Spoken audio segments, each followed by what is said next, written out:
আপনার সাথে জিন আছে কিনা বুঝবেন কিভাবে? আপনাদেরকে আজকে কয়েকটা কথা বলি। যদি এই ধরনের সিমটম, এই আলামতগুলো আপনার ভেতরে থাকে, জানবেন যে আপনার সাথে জিনের প্রভাব বা ইফেক্ট আছে। যদি এই আলামতগুলো না থাকে, প্লিজ কেউ মনে করবেন না যে আপনার ভিতরে জিন আছে। এটা ওয়াসওয়াসা, মারাত্মক ওয়াসওয়াসা, আপনার ঘুম, খাওয়া সবকিছু নষ্ট করে ফেলবে। আপনার সাথে জিন আছে কিনা বুঝবেন কিভাবে? বা আপনার উপরে এই ধরনের কোনো প্রভাব আছে কিনা বোঝার কয়েকটা আলামত আছে। জাগ্রত অবস্থায় কয়েকটা লক্ষণ আপনাদেরকে বলি। এখন শুরুতে বলি, এই আলামতগুলো যদি আপনার মধ্যে থাকে তাহলে জেনে নেবেন আপনাকে একজন প্রসিদ্ধ রাকির কাছে যাইতে হবে। রুকিয়া সেন্টার যেগুলো, আমি বলছি না হুজুরের কাছে আসেন, হুজুর এগুলো কাজ করে না। রুকিয়া সেন্টার ঢাকায় যেগুলো আছে, এই রুকিয়া সেন্টারগুলো মানে এরা স্পেশালিস্ট, এগুলো নিয়ে কাজ করে। এদের কাছে যাবেন এবং তদবির নেবেন। হার্টে ব্লক ধরা পড়ছে, আপনি যদি ডায়াবেটিসের ডাক্তারের কাছে যান, কাজ হবে? হবে না। আপনার পেটে পীড়া হয়েছে, পেটে ব্যথা, কিডনিতে পাথর হয়েছে, আপনি যদি এখন যান মনে করেন চোখের ডাক্তারের কাছে, কাজ হবে? হবে না। তো যারা রুকিয়া সেন্টারে কাজ করে এরা এগুলো নিয়ে স্পেশালিস্ট, মানে এগুলোর বিষয়ে তারা বিশেষজ্ঞ, তাদের কাছে যাবেন এবং কাজ করবেন।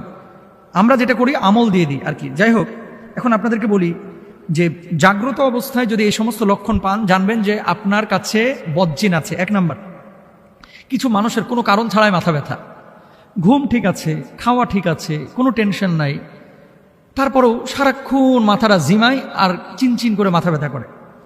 চোখ কান এগুলোর সমস্যাই না, এমনিতে মাথা ব্যথা করছে। দুই নম্বর, কিছু মানুষ দেখবেন এবাদতে মোটেও মজা পায় না, নামাজ পড়তে ভালো লাগতেছে না, জিকির আজকার ভালো লাগতেছে না, তেলাওয়াত ভালো লাগছে না, আল্লাহর প্রতি বিরূপ ধারণা আসতেছে, মানুষকে দেখলেই মেজাজ খারাপ হয়ে যাচ্ছে, আব্বাকে দেখলেও মেজাজ খারাপ হয়ে যায়, আম্মাকে দেখলেও মেজাজ খারাপ হয়ে যায়। এরকম হয় কিন্তু অনেক সময়। যদি এরকম এবাদতে বিমুখতা আসে তাহলে জেনে নেবেন যে কিছু একটা আপনার ভেতরে ঘটছে। তিন নম্বর, মেজাজ বিক্ষিপ্ত হয়ে থাকা এবং সবসময় মেজাজ একেবারে হট টেম্পারে থাকা। ভালো কথা, আপনি সালাম দিচ্ছেন, কিছু লোক দেখবেন আসসালামু আলাইকুম বলার পরে সেট করে ওঠে, কার জিনিস পাও না খালি সালাম দাও, আছে এরকম। খাবারের কথা বলতেছেন, একেবারে সেট করে ওঠে, মানে রাগে যাচ্ছে, খুব রূঢ় আচরণ করছে, উগ্র মেজাজে আচরণ করছে। 4 নম্বর। 5 নম্বর, অনেক সময় খিঁচুনি বা মৃগী রোগী যেগুলা রয়েছে, মৃগী রোগ এটা অনেকেরই রয়েছে, আর অনেকে খিঁচুনি এই যে জিনের প্রভাবে কিন্তু অনেক সময় হয়ে থাকে।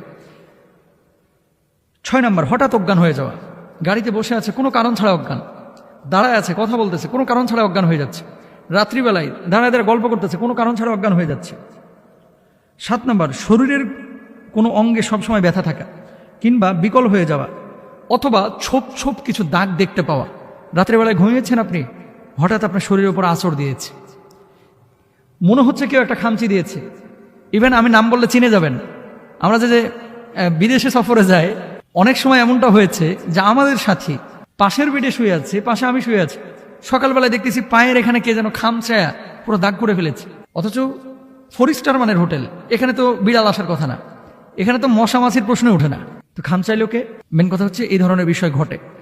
শরীরে কোনো দাগ নাই, ওঠার পরে দেখতেছেন খামচানো দাগ, এগুলো কিন্তু বদজিনের আসর। দেখবেন যে এই সমস্ত ঘটনা ঘটতেছে কিনা। তারপরে হ্যালুসিনেশন হওয়া, জাগ্রত অবস্থায় অনেক কিছু দেখা বা শোনা বা অন্যরা দেখছে না। রাস্তা দিয়ে চলতেছেন, সবাই দেখতেছে সামনে বাম দিকে যাইতে হবে, পেছনে মানুষ দেখতেছে, সাইডের মানুষ দেখতেছে, আর আপনি দেখতেছেন ডান দিকে কোনো রাস্তা নাই। এরকম ঘটে যায়। যদি এরকম হয় যে একজন মানুষ সামনে একটা জিনিস দেখতেছে সুস্পষ্টভাবে আর আপনি দেখতে পাচ্ছেন না, জানবেন যে খারাপ কিছু ঘটতেছে। জিনের আসর যদি কারো উপরে থাকে জাগ্রত অবস্থায়, এই মানুষটার আচরণ কি হবে? হাই হাই খাই খাই আচরণ হবে। 32 কেজি মিষ্টি চাইবে, গরুর গোস্ত চাইবে 6 কেজি। আমি রাজশাহীতে দেখেছিলাম জিনের তদবির করতেছে কবিরাজের সামনে জিন বলতেছে যে আমারে এখন টাঙ্গাইল থেকে 8 কেজি ওজনের মিষ্টি এনে দিবি, নাহলে আমি সরতাম না। কথা বুঝতে পেরেছেন? 8 কেজি ওজনের মিষ্টি চাইতেছে। 8 কেজি ওজনের মিষ্টি খাওয়া সম্ভব না। তো যাই হোক, অনেকক্ষণ তার সাথে কথা বলার পরে কবিরাজ বলল যে আপনি 4 কেজি এনে দেন। বিশ্বাস করেন, এক ব্যক্তি দাঁড়ায়া ওখানে বসে 4 কেজি খাইতে পারে নাই, 3 কেজি খাওয়ার পর বলে যে এটা রাইখা দে, পরে খাবো। তার মানে কি? এটা মানুষের স্বাভাবিক আচরণ না, অস্বাভাবিক আচরণ। এই সমস্ত যদি সিমটম দেখেন, একটু পরামর্শ করবেন, রুকিয়া সেন্টারে যাবেন ইনশাআল্লাহ তাআলা। আরেকটা বিষয় আপনাদেরকে বলি, তাহলে এই সমস্ত জিনিসগুলো যদি আপনারা পান তাহলে জেনে নেবেন জাগ্রত অবস্থায় যদি এরকম কোনো ঘটনা ঘটে, জেনে নেবেন সে মানুষটি জিন দ্বারা আক্রান্ত হচ্ছে, তাহলে রুকিয়া সেন্টারে যাবেন। আর ঘুমন্ত অবস্থায় কিছু বিষয় আছে, এগুলো অন্য দিন আমরা বলবো ইনশাআল্লাহ। কারণ আন্নাউমু কাল মাউত, ঘুম হচ্ছে মৃত্যুর মতো। তাহলে আল্লাহ তাআলা আমাদের সবাইকে বুঝার তৌফিক দান করুন। ঘুমন্ত অবস্থায় যে লক্ষণগুলো, ঘুমন্ত অবস্থায় যে লক্ষণগুলো বলেই দিই।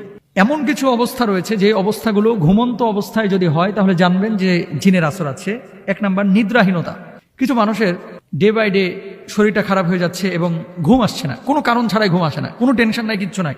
1 নাম্বার। 2 নাম্বার, উদ্বিগ্নতা, যার জন্য বারবার ঘুম ভেঙে যাওয়া, কিছুক্ষণ পর পর চমকে ওঠা। কিছু মানুষ দেখবেন ঘুমাতে গিয়েছে, বিছানার উপরে দাঁড়িয়েছে, শুয়েছে, শোয়ার পরে চোখটা বন্ধ এসেছে, আটকে উঠে, বারবার আটকে উঠছে, বারবার আটকে উঠছে। খারাপ লক্ষণ। হয় ডাক্তারের শরণাপন্ন হন অথবা আমরা রুকিয়া সেন্টারে যান। 3 নাম্বার, বোবাই ধরা। বোবা যখন ধরে তখন তো মাশাআল্লাহ ডাকছেন, পাশের ভাইরে কিলায় উঠাইতে পারতেছেন না, অথচ আপনি কিলাচ্ছেন না, কিন্তু মনে হচ্ছে আপনি কিলাচ্ছেন, ধাক্কাচ্ছেন, মারে ডাকতেছেন, বউরে ডাকতেছেন, কেউ সাড়া দিচ্ছে না। বোবা জিন ধরে। এই বোবা ধরার পেছনে মূল কারণ হচ্ছে অপবিত্রতা আর নামাজ কালাম ঠিক মতো না পড়া। আর যেই বিছানায় খান ওই বিছানায় আপনার পোলায় মুতে, ওই বিছানায় আবার ঘুমান, পরিষ্কারও করে না অনেকে ঠিক মতো, মাইন্ড করেন না। অপবিত্র বিছানা যত বেশি হবে সেই বিছানায় বোবা জিন তত বেশি আসবে। আল্লাহ বুঝদান করুন। এরপরে ঘুমের মধ্যে কিছু লোক দেখবেন প্রায় কথা বলে, চিৎকার করে ওঠে, এগুলো ভালো লক্ষণ না, জিনে ইফেক্টের লক্ষণ। ঘুমন্ত অবস্থায় কিছু মানুষ ফাল দিয়ে উঠে হাঁটাহাঁটি শুরু করে, ওইটা দাও, ওইটা দাও, ওইটা দাও, এরকম বলে দেখবেন। তারপরে প্রায়শই স্বপ্নে কোনো প্রাণীকে আক্রমণ করতে বা ধাওয়া করতে দেখা, যেমন একটা কুকুর দৌড়াচ্ছে আপনার পেছন পেছন, আপনাকে ধাওয়াচ্ছে, অথবা একটা সাপ আপনাকে ধাওয়াচ্ছে, দৌড় দিচ্ছেন কিন্তু সাপ আপনার চেয়ে বেশি জোরে দৌড়াচ্ছে। এই সমস্ত জিনিস স্বপ্নে নিজেকেও কোনো উঁচু জায়গা থেকে পড়ে যেতে দেখা। বিকালবেলায় উঠছিলেন গোলাপ ফুল পারতে 6 তলা বিল্ডিং এর ছাদের উপরে, গোলাপ ফুল তো ছিঁড়তেই পারেন নাই, দেখা যাচ্ছে কি আপনি ছাদের থেকে পড়তেছেন পড়তেছেন পড়তেছেন, কেউ ধরেন, পড়া শেষ হয় না, 1.5 ঘন্টা হয়ে গেছে। এরকম হয় কিন্তু। বিমানে উঠতেছেন, বিমান থেকে নিচে পড়তেছেন, আকাশ থেকে কি যেন ফেলে দিচ্ছে, এরকম হয়। কোনো গোরস্থান বা পরিত্যক্ত স্থান অথবা কোনো মরুভূমির সড়কে হাঁটাচলা করতে দেখা। শুয়ে আছেন আপনি ঘরে, অথচ দেখতেছেন নিজে কবরস্থানের পাশে হাঁটাহাঁটি করতেছেন। তারপরে বিশেষ আকৃতির মানুষ দেখা, যেমন অনেক লম্বা, খুবই খাটো, খুব কালো কুচকুচি ইত্যাদি। এমন মানুষ দেখতেছেন যে মানুষটার মাথা আসমানে আর পা হচ্ছে জমিনে। খারাপ লক্ষণ। আমি আবারও বলি, একটা লক্ষণ পাইলেই অস্থির হওয়ার কিছু নাই। যদি এরকম হয় যে একটা লক্ষণ পেয়েছেন, আপনি এই যে শরীরটার বন্ধ করার 1 নম্বর উপায় হচ্ছে আয়াতুল কুরসি পড়ে হাতের তালুতে ফু দিয়ে শরীরটারে মুছে দিবেন 5 ওয়াক্ত নামাজের পরে। চারকুল পড়বেন, আয়াতুল কুরসি পড়বেন বিসমিল্লাহ সহকারে, ফু দিয়ে শরীরটারে মুছবেন, পবিত্র বিছানায় ঘুমাবেন ইনশাআল্লাহ। পবিত্র অবস্থায় থাকলে আপনার ভিতরে এই ধরনের প্রভাব আসবে না। এরপরেও যদি এরকম অসংখ্য আলামত আপনার শরীরের মধ্যে চলে আসে, রুকিয়া সেন্টারে যাবেন, চিকিৎসা নেবেন ইনশাআল্লাহ।